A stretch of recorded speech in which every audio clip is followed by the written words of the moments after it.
Hello, fellow wildlife heroes, one and all. Welcome to the Conservationists Assemble. Join me, Captain Conservation, as we take the fight to our planet's biggest villain and my arch-nemesis, X-Tinction. Each week, I will be teaming up with one of Earth's mightiest heroes to form the greatest collection of animal advocates ever known. We will be discussing the super abilities and powers of our planet's epic species. Prepare for battle as we encounter extinction's armies that threaten our global biodiversity. Rally with the heroes featured on the Conservationists Assemble to discover and unite allies on the front line of conservation. Tune in and listen to our heroes' origin stories and find inspiration on how to create your own origin story for a better planet. Will you join the fight? This week's episode is all about the addax, and I am joined by Fabian Krause to impart his knowledge on the work of zoos in the conservation of addax and our allies from the Sahara Conservation Fund. Fabian, welcome to the podcast. Thank you for joining us today. How are you? I'm fine, thanks, and thank you for reaching out to me. As I have to admit, I didn't know about your podcast before, and I'm very happy to be part of it. No, you're absolutely welcome, and it's great to have you here to talk about such a kind of a relevant species in modern conservation. But before we start talking about the addax, could you just introduce yourself to listeners and let us know a little bit about you? Yeah, my name is Fabian. I'm a biologist and work at Hannover Zoo in Germany for 10 years now. I'm a curator here and responsible for part of our animal collection here at the zoo. Fantastic. And specifically, like we've mentioned, we're here to talk about the addax. So what is your role within kind of addax conservation? We keep the addax here at Hannover Zoo for quite a long time and are involved in conservation issues concerning this species, but also other North African species. And in 2014, I took over responsibility for the addax EP, the breeding program. So I'm coordinating all the zoos keeping addax in Europe. Fantastic. And so on that then, can you just tell us a little bit about that addax? Yeah, the addax is an antelope species of a bit more than a meter shoulder hay. Other names for the species are screwhorn antelope or white antelope, which refers to recognizable features of this species. And it originates from North Africa, from the region of Sahara, living in desert and semi-desert habitats. And the species is perfectly adapted to the desert climate. It's able to smell water over long distances, but also can cover the water requirements from their plant food, so they can spend a lot of time without getting free water. The pale fur color helps to reflect the heat in the sunny region, to name only some of the adaptations of the species. Oh, perfect. And yeah, that does let you know kind of how, let's say, well adapted they are to their environment. And talking about their environment and the wider ecosystem, what role do the addax play, and why should we then be trying to conserve them?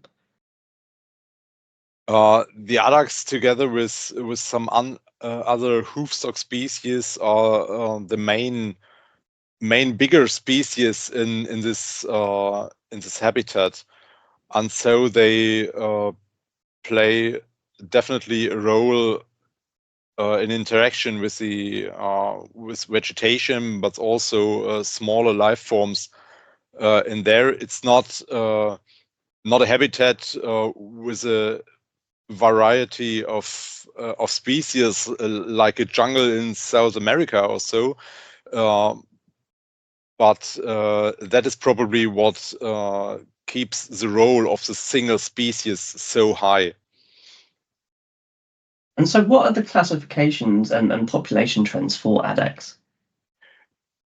So looking to the IUCN Red List, the addax is listed as critically endangered, and it's written that there are less than 100 individuals in the wild, and thus it is probably the most threatened ungulate species in the world.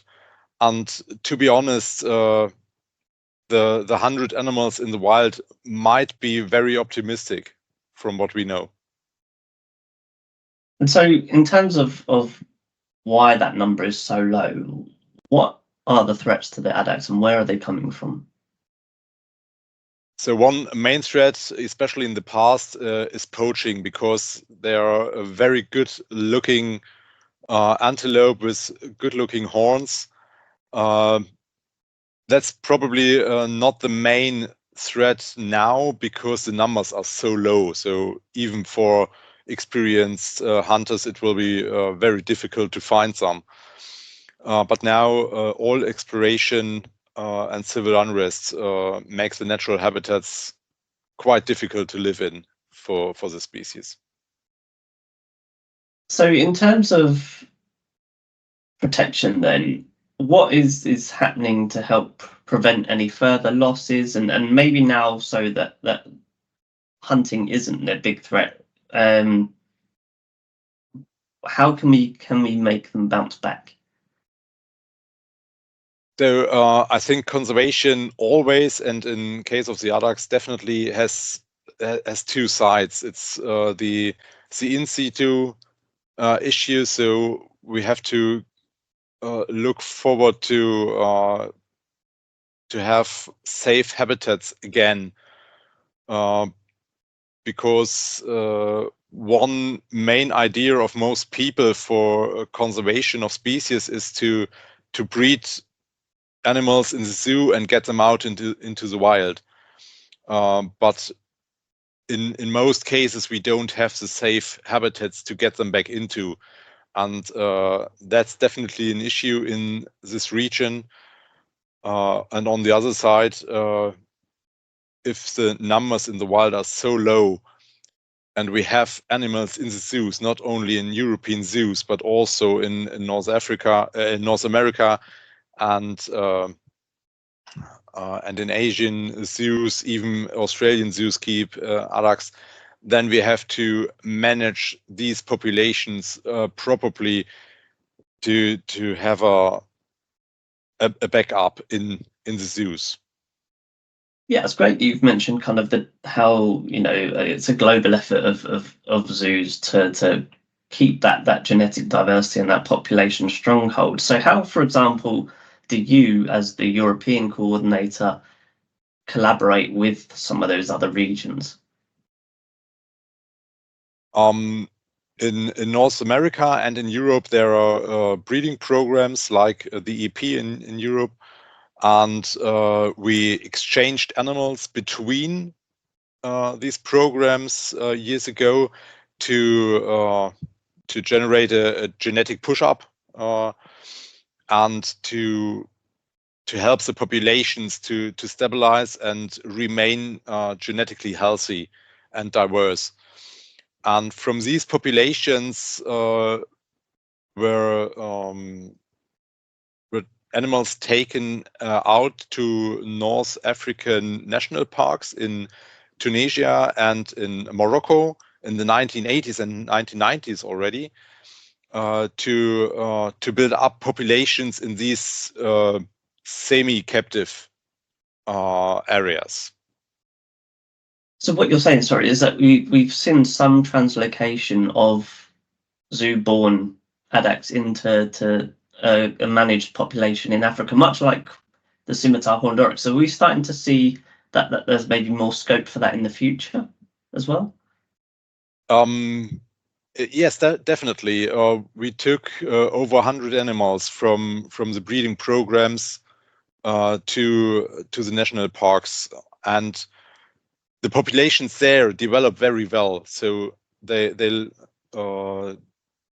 did adapt good to the North African region in these safe areas, we have to say, and they bred very well so far. And in 2019, the first animals from these populations, from one of the national parks in Morocco, in Souss Massa, were taken to the real wild, to the unsafe wilderness, you can say. And one very important aspect of this translocation was that part of the animals were colored with GPS colors, because in terms of having safe environments for reintroduced animals, we need to know how the animals will use these environments. And with the addax, we do not have enough knowledge so far to see how they will wander around. Maybe there's seasonal wandering and use of the environment.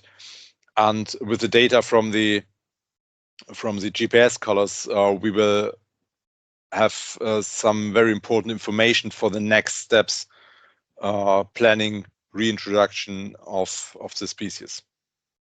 That sounds really fantastic. And again, we've seen the success of kind of a similar reintroduction with the scimitar horned oryx. So it does kind of make you positive and make you, have some hope that the addax will also have a future. Yeah, definitely. The scimitar horned oryx are a great example for conservation work, and especially for the collaboration of a lot of different organizations, authorities, and zoos. And it seems to work. That's the most important fact, but it also teaches us what huge amount of work is connected to such a mission. And we must be aware of the fact that conservation efforts might offer us checkpoints, positive events on the way, but I'm not sure whether we can define a finish line for a species. So when is conservation finally ended? Absolutely. And that kind of that mention of collaboration is a very kind of nice point for my next question, because are there any in situ organizations and or government bodies that zoos and are kind of collaborating with to help this work happen? Yeah, we are cooperating, for example, with the Sahara Conservation Fund for many years. The Sahara Conservation Fund is an NGO focused on exploring and conserving wildlife of the Sahelo-Sahara region. And they collaborate with a lot of international organizations, authorities, and zoos as well. And addax is one of their focal species. And there's also the SSIG, the Sahelo-Sahara interest group, with a lot of experts focusing their knowledge and their initiatives together in one table, and make it possible to develop plans, including all stakeholders which might be involved in such conservation efforts. Fantastic. And it is that collaboration that is incredibly important in proving, successful in the developments that are happening in conservation. So one of the new things that I'm seeing a lot coming up with breeding programs in zoos, certainly in Europe, is this new style EEP, and that's a phrase that's something that I'm only coming across very recently. So what is exactly a new style EEP in comparison to a breeding program previously? For the coordinator and the management on the ex situ side, it's nothing has changed, to be honest.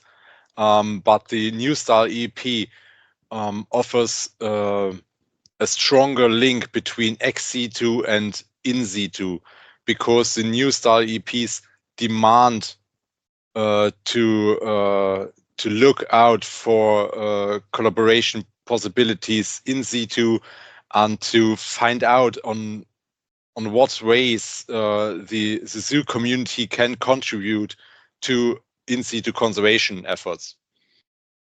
Thank you, for clearing that up, because that sounds really crucial and exactly the direction that zoos need to be going in. So going forward then, is there anything that we can apply from the addax model of conservation that you think might be beneficial towards other species that are endangered?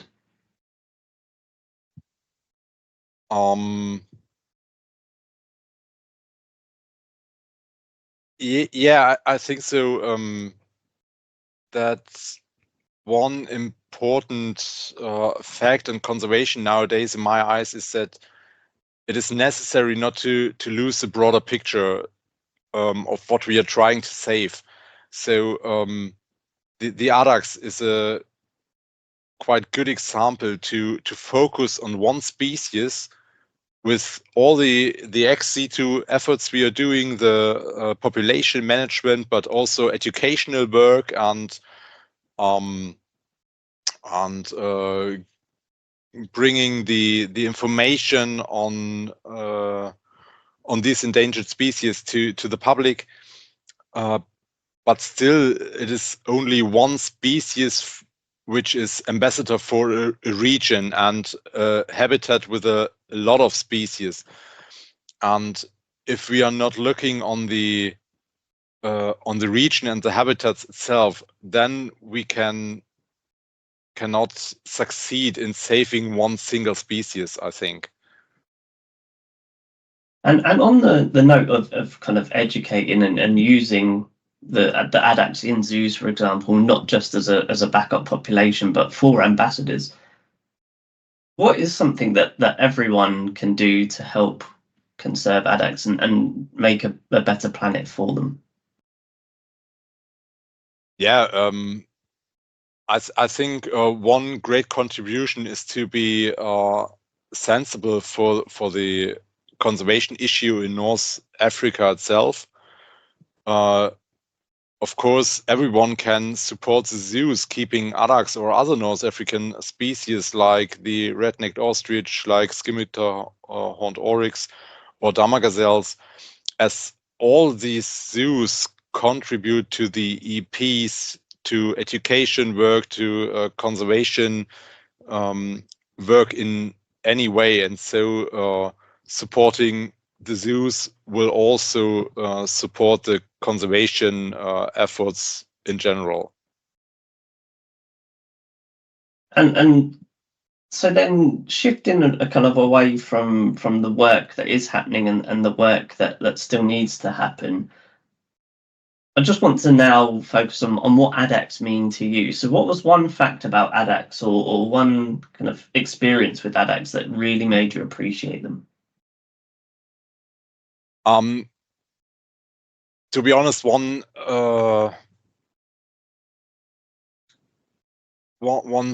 fact I learned about the addax was not a positive one, but it made me very curious about this species. And it's only a few years ago when the Sahara Conservation Fund organized a huge aerial survey of an immense area of the Sahara, and they were looking especially for wild living addax.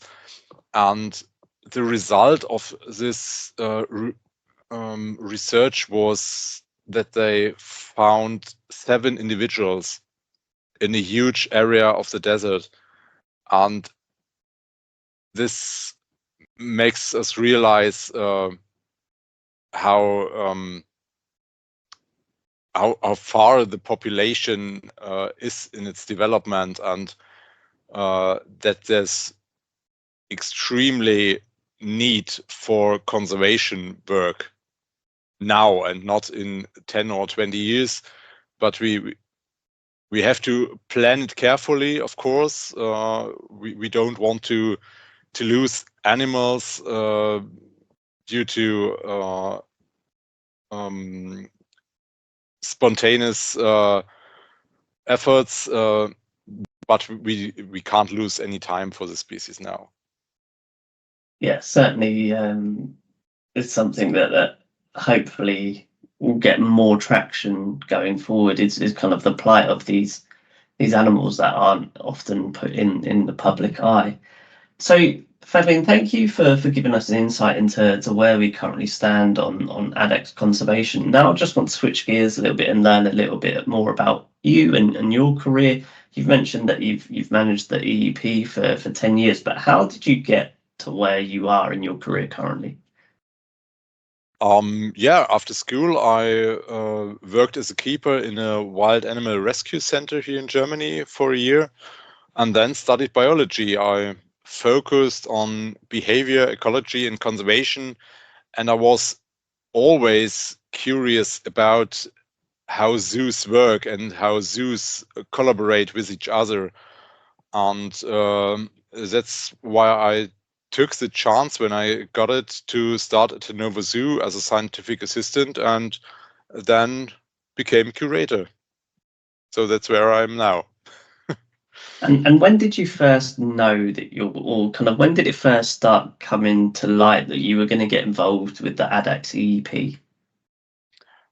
To be honest, I was always, and I'm still more a primate guy than an antelope one, and it was just the circumstances in our team that we had the responsibility for this EP from the beginning, from 1991 when it was founded, and in 2014 there was need of someone who took over the responsibility. And as I was always interested in data management and data work and population dynamics and so on, this was a good chance for me to develop myself in this field. Yeah, it certainly sounds like there's lots of skills and good networking opportunities to come from being an EEP coordinator. So, are there any particular primates that kind of you have a fondness for? Yeah, I always liked great apes, and I'm really looking forward to get orangutans back to Hannover. We are just building facilities for them, totally new, and hopefully get this species back to the zoo in 2 years. And that's what I'm really looking forward to. Very exciting. They'll be sure to once they've arrived, they'll have to come and visit for sure. So now, as a curator, I'm sure there are multiple elements to your role. So how does your day get structured?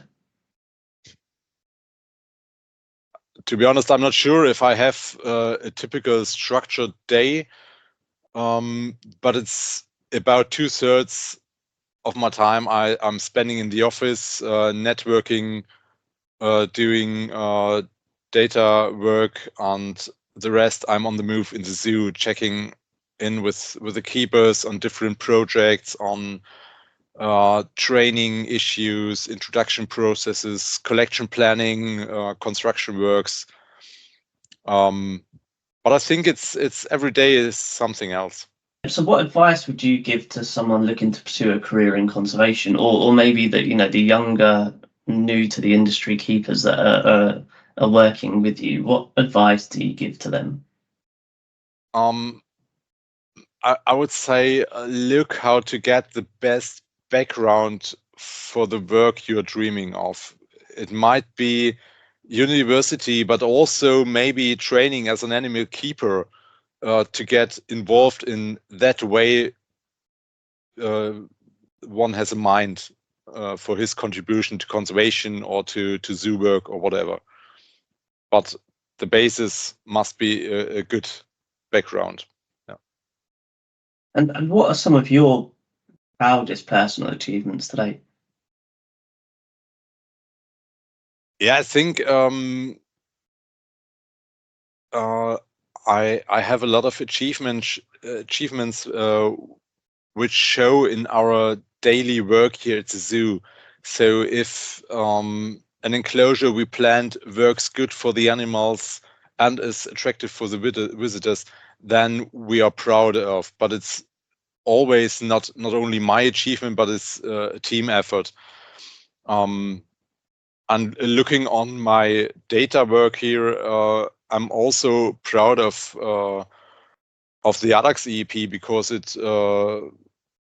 it had a good development during the last years, and a good basis to work on in the years to come. Fantastic. And going back to when you first started at Hannover, was there anything that surprised you when you first started zookeeping? Yeah, I realized quite fast how intense the networking between the zoo is and how important it is, because I still spend a lot of time networking with other colleagues, and now I'm not the youngster in the community anymore, and so others use the chance to network with me, and so this is quite important, and we should use any chance to exchange information, because we have a lot learned in the zoos worldwide, and it's not necessary to make the same errors again and again. It's enough if one makes it and tells the others how not to do it. Absolutely, yeah. Communication amongst conservation organisations is certainly very important. So what do you think is commonly misunderstood about modern zoos and ex-situ conservation? I think zoos must even more communicate that keeping animals in zoos and working towards conservation does not exclude each other. I think there's still a lot of people thinking of conservation as breeding animals and send them back into the woods, and it's not that easy. And I think we must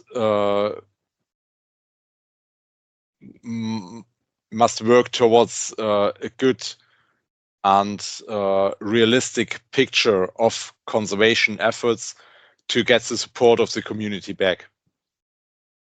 And so if you could improve one thing about zoos, what would it be?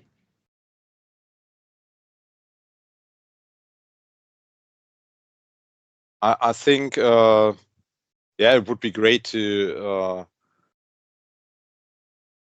have more possibilities to communicate with the public in both ways.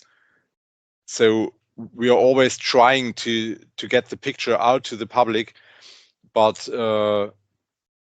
we are struggling getting the feedback back to us and go into discussion, because there's so many different interest groups, and also so many different positions about zoos, or pro zoo or against zoos, and we need to have more exchange of opinions here in the future. Yeah, I think certainly, like you say, the public are very, very switched on and very kind of clued up on what zoos are nowadays. So having those open conversations about all aspects of the industry can only be beneficial. So in terms of networking, because you've mentioned that is one of the key things that now being the EEP coordinator has done for you, or kind of added an extra element to your career. What would you say is kind of your most favoured form of networking? The most I do is emailing, because for a lot of questions and information exchange, we need some background data to have a look on. So emailing is what I'm doing most of the time. But I also really enjoy personal meetings when we are at the annual conference of the European Zoo Association to meet the people behind the email addresses in person and have a personal exchange. That's quite cool. Yeah, certainly. It's quite motivating to be in a room with other like-minded people who are all trying to achieve the same goal. So Fabian, thank you for giving us an insight into your background. Just to finish up on, we're just going to have some fun, quick fire, light-hearted questions, just to kind of learn a little bit more about you and what makes you tick. So are there any dream species that you'd love to work with or see in the wild? Yeah, I mentioned already orangutans are my favorite. Perfect. And is there any one country or continent that you'd love to visit?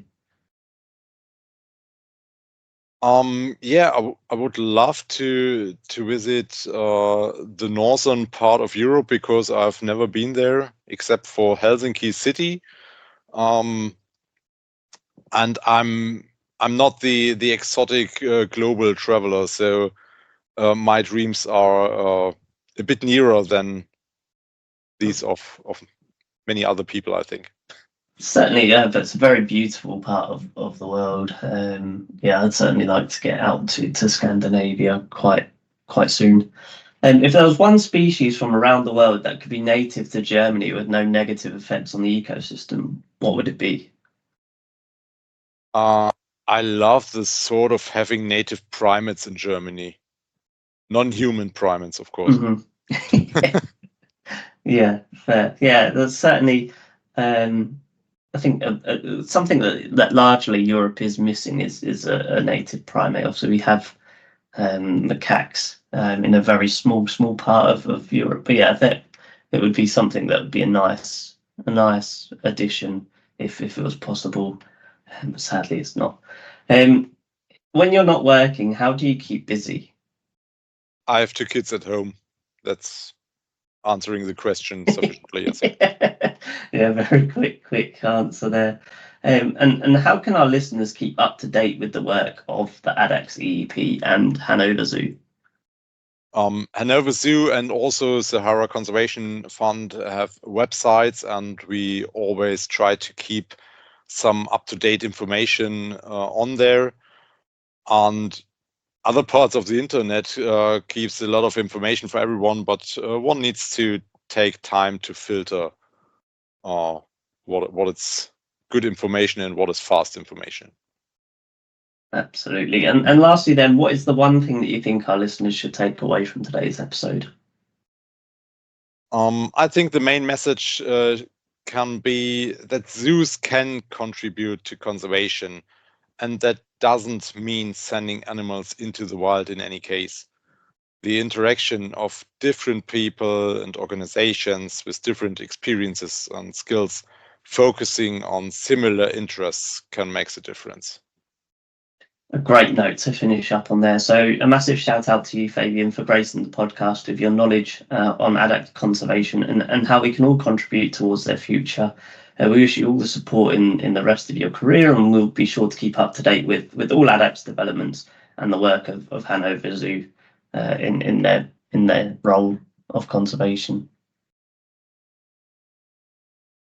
Yeah, thank you for having me here. Well, there you have it, friends. I think we certainly took the fight to extinction in this episode. But the hard work is not over. We must keep the pressure on to stop extinction from prevailing. Thank you to Fabian for teaming up with the Conservationists Assemble. He is a valuable ally in the war to save the addax. And thank you to all of you wildlife warriors for listening. We could not do it without you. If you are looking for other ways to join the fight for species survival, support your local accredited zoo and check out the work of the Sahara Conservation Fund. If you want to team up with me, Captain Conservation, then subscribe, rate and share the podcast on Instagram and Facebook, and share some of your favourite animal stories, photos and videos with me. I would love to see them. See you all next time.